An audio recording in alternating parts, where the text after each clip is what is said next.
Wellness coaching is a term that's been used pretty liberally across our country. So until recently, there weren't certification programs and there hasn't been a real definition for it.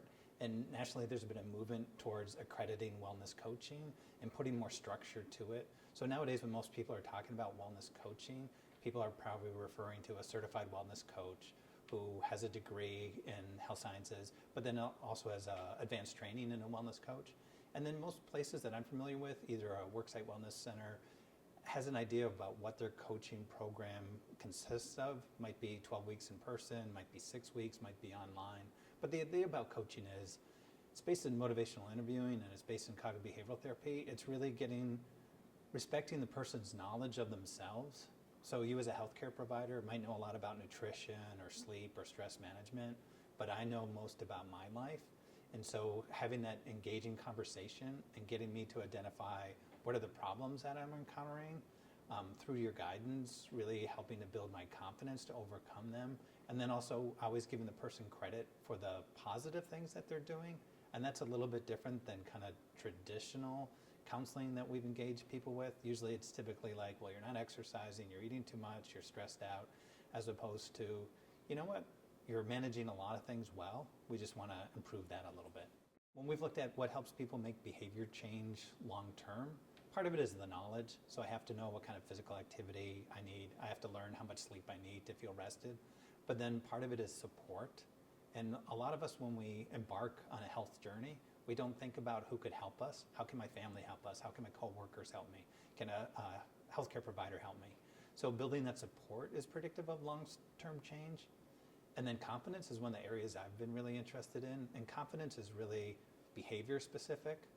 The way I talk to people about this is you're a kid, you're maybe really confident you're going to do well in your math test, but not so confident on the spelling quiz because math is your strength. Well, I might be really confident at work, but I'm not that confident I could start practicing meditation on a daily basis. So building our confidence in each area is important. And what we found in this project, we looked at not only change, so I'm eating healthier, I'm more active, but do I also feel I'm getting more support for those things? And then do I also feel more confidence in those? And it's that support and confidence we think that'll help people long term. Other interesting part is goal setting. So a lot of us, when we want to make changes, I try to set really high goals. So I haven't done any kind of physical activity in the last 15 years, but this week I'm going to go to the gym 7 days a week, 2 hours a day. Well, it's not going to happen. Yeah. So I'm going to fail, and then I'm going to beat myself up. So part of goal setting is just setting goals. Part of it is also when you don't reach the goal, how do you deal with the emotional fallout? And then also when you encounter a new barrier, well, I thought I'd exercise every day at 5 o'clock. Well, guess what? My work shift just changed, so I can't exercise at 5.